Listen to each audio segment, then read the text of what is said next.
یو خدا دی چې الله پاک انسان له کوم وخت مقرر کړی هغه ټیم چې راشي نو په هغې کې یو سیکنډ نه مخکې والی کیدی شي او نه په هغې کې یو سیکنډ وروسته والی کیدی شي دا زمونږ ایمان دی پیغمبران لاړل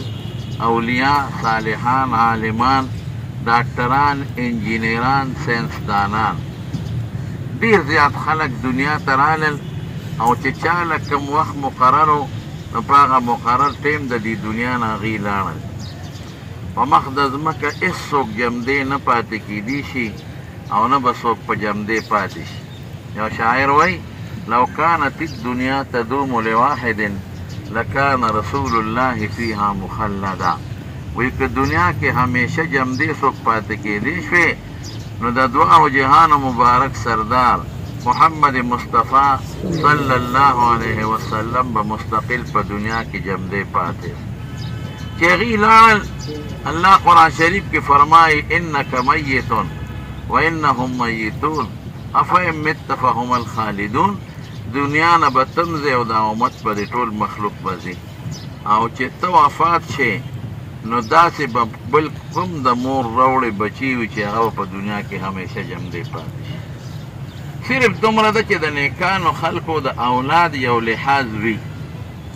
خلکو سره هم لحاظ وي او الله سره په سورت 15 سپاره کې په آخر کې او د 14 سپارې په اول کې الله پاک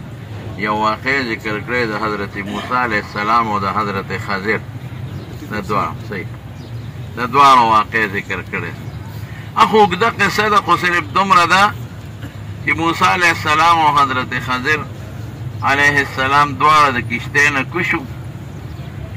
نو یو ماشوم لوبې کولې بخاري شریف کې حدیث دی نو حضرت خضر ماشوم را اوچت که او د سر نه یې وله زور ورکه او سر یې وله چیپړ که او مړی که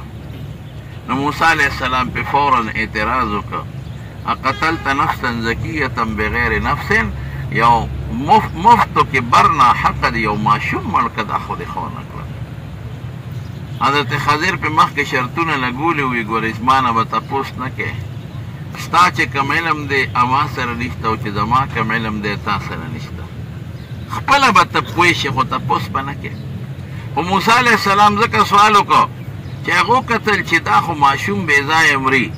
او قانون دا ده چې یو شی د شریعت خلاف د پیغمبر مخکې کېږي نو پیغمبر به خامخا د هغې رد کوي چې ونه کړي دې ته تقریر وایي دا شرعي مسله بیا ګرځي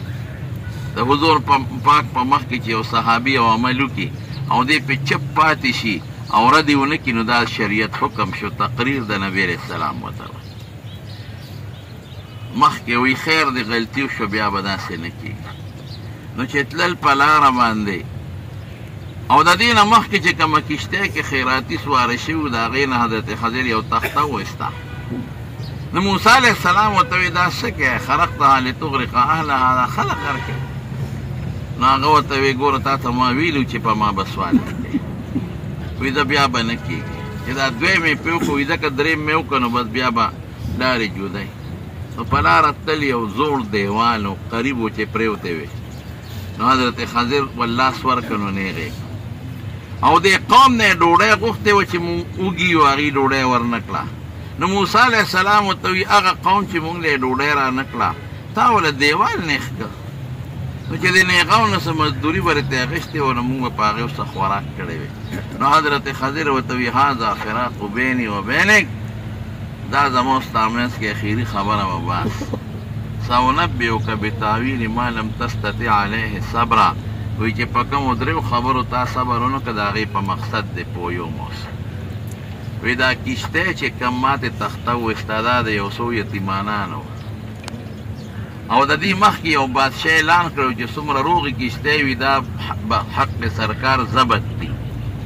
نو ما د دې نه دا د شلیانو ګوډیانو کشتۍ و ځان له مزدوري کوي دریاب کې نو ما ناقصه کړه تخته مې ته وویسته چې بادشاه ونه نیسي چې دا خو ابجنه ده او ماته ده نو هغه به د هغه نه به بچ شي دا ماشومان به پې ځان له کار وکړي او دا هلک چې مې مړ کړه نو د خدای په علم کې دا کافر و او که دې لوی شوي وي د مور پلار دپاره به د سرکشۍ او د کفر ذریعه ګرځېدلې وه نو ما ته الله وی دا مړ که نو مړ مې کو. نو حدیثو کې راځي چې الله پاک هغې مور او پلار له د هغې هلک په بدل کې یو لور ورکړه او دا هغه لور په اولاد کې خدای پاک یو بل نه پس اویا پیغمبران پیدا کړي. ور د الله کار د خیر وي که نه بعضې وخت یو انسان زوی مړ شي دی وي دا ولې مړ شو کېدای شي چې دا لوی شوی او لوفر یا دا لوی شوی او قاتل ډاکو ته جوړ شوی بیا بسو او خدای را دې بدل ورکوي. او دا دیوال چې مې نیخ که نو دا د دوو ماشومانو یتیمانو د دې لاندې د دوی پلار دوی له خزانه خښه کړې وه. نو که دا ما نه وې نیخ کړې او دا دیوال را پرېوتې وې نو تربورانو به خزانه لوټ کړې وه یتیمانان باسې پاتې وو. نو ما ته الله وی چې دا نیخ که او کله چې دا بالغان شي نو بیا به ځان له اوس پورې خزانه به ترې راوباسي. وی دا ولې مې دا دیوال دوی له نیخ که وی کان ابوهما صالحا. قرآن شریف کې راځي د دې پلار د دوی نیکه نیک سړی د هغه نیکۍ د وجې نه خدای پاک دوه پیغمبران راوستل او دیوال یې پرې نیخ که. او زموږ مفسرین لیکي چې پلار یې نو نیکه ته هم پلار وایي. په اوومه پیړۍ کې نیکه نیک سړی تېر شوی. نو چې اوومه پیړۍ کې د چا نیکه نیک سړی تېر شي نو اووم پوش کې خدای پاک د اولاد خیال ساتي. نو چې پلار یې نیکي عالمي لکه د دې محترم مرحوم والد صاحب مولانا سمندر خان صاحب رحمت الله علیه دا یو عالم و یو نیک انسان و د تورو تاسو ټولو ته معلوم دی پیژنئ. نو د دې نسبت بنده سره هم قدر او خدای سره هم قدر د نسبت خیال ډیر ضروري ساتل پکار دی. او باقی چې کم ټیم د انسان دپاره مقرر دی د قرآن فیصله ده لکل امة اجل اذا جاء اجلهم لا یستاخرون ساعة ولا یستقدمون. چې کله هغه مقرر وخت راشي نو یو سکنډ نه مخکې والی کیدی شي او نه وروسته والی کیدی شي. د دنیا خلک لاړل که بچ کېدل دا ډاکټران به ځان به بچ کړي داسې داروګان به یې خوړل چې بوډاپه پرې ډوره نه شي او داسې به یې خوړل چې اډومرګ پرې را نه شي. او د بادشاهانو دی به ځان له داسې محلونه تیار کړي وو چې هغې کې دا ګنداب و هواني او دا مالدار خلک. لیکن مرګ په نیټه ډېر مالدار په 10 کالو کې لاړل د ډېرو مالدارو بچي په ماشوموالي کې لاړل او ډېر غټ غټ بادشاهان او سرداران دا د عام عادي وختونو نه مخکې له دنیا نه لاړل. وروڼو مرګ له ځان تیار ساتئ. ګورئ هېڅ پته نه لګي چې موږ به کله مرو او د دنیا دا ژوند د آخرت د ژوند ذریعه وګرځوئ. دا خور چې لاړه بس د دې لوی سفر دی ډېر لوی سفر دی. دقه رنګې موږ به د دنیا نه ځو قسم دی دا بنګلې پاتې دي دا موټرې پاتې دي دا ځمکې جایدادونه او دا بینک بیلنس هر څه پاتې دي. دا زما ایمان دی او دا ستاسو هم ایمان دی هر څه پاتې دي. ځي به را سره نیک عمل. حضور پاک فرمایي 3 څیزونه قبر له ځي 2 ته واپس شي یو ورسره پاتې شي. یو د سره خپل رشتهدار ځي هغه ته واپس راشي. دویم ورسره خپل مال ځي کټ پوزې ته واپس راشي. دریم ورسره پاتې چې هغه د عمل دی. نو که ښه دی بس دعا ورته وکړئ چې الله مغفرت نصیب کړي. یا الله د آخرت خوشحالۍ نصیب کړي. یا الله د والد محترم او د نیکانو خلقو سره روح ملګری کړي. او خدایه که انسان د څه تقصیرات دي شوي ورته معاف کړي او د قبر تیارې پرې رڼا کړي. زمونږ ستاسو هم ډېر مشران وفات دي ټولو ته دعا وکړئ. ګورې دې مړو ته دعا کوئ. حضور پاک فرمایي د مړو دپاره جمدو او دعا خدای قبلوي. الله د ټولو مغفرت نصیب. او که څوک په قبرونو کې په عذابونو کې گرفتاري نو الله دې ته اخلاص کړي.